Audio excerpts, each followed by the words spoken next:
بقطعة جبنة قريش هنعمل وصفة خطيرة مش هتستغنوا عنها في الدايت.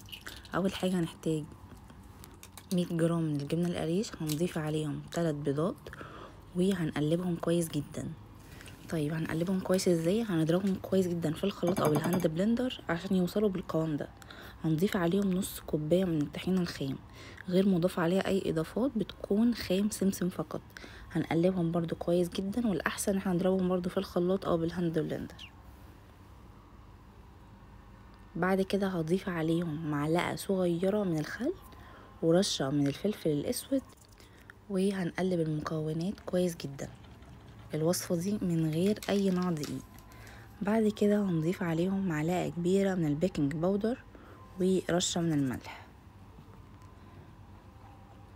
هنقلب تاني، ده هيكون القوام بالشكل ده القوام النهائي.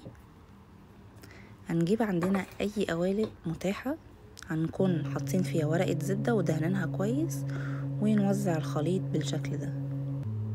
اهم حاجة ما نملاش القلب على الاخر، نملى النص بس. بعد كده هنرش رشة من السمسم ورشة من حبة البركة عشان تكون شكلها حلو. هنكون مسخنين الفرن قبلها على درجة حرارة 180. هندخلها الفرن لمدة 40 دقيقة. اهم حاجة طبعا ما نقعدش نفتح الفرن كل شوية عشان الوصفة متهبطش مننا. شايفين شكلها كانت نافشة ازاي في الفرن؟ بس كده هيطلع معاكم احلى خبز ممكن تجربوه للدايت وللكيتو دايت، وكمان لمرضى السكر، لانه من غير اي نشويات.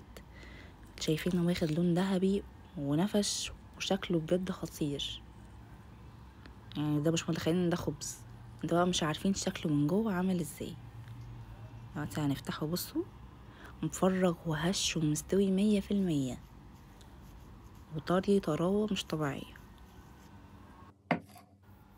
طبعا ده ممكن يعني من حلاوته ممكن تاكله لوحده كده، ممكن طبعا يتحشي اي حاجة، حادق حلو اللي انتوا عايزينه يعني. الخبز الواحد فيه 120 سعر حراري، طبعا غني جدا بالبروتين لانه فيه بيض جبنة قريش والسمسم. بجد حلو جدا ووصفة خطيرة، لازم تجربوه. وبكده تكون الوصفة خلصت. ما تنسوش تعملوا لايك وسبسكرايب للقناة، واشوفكم في الوصفة الجاية.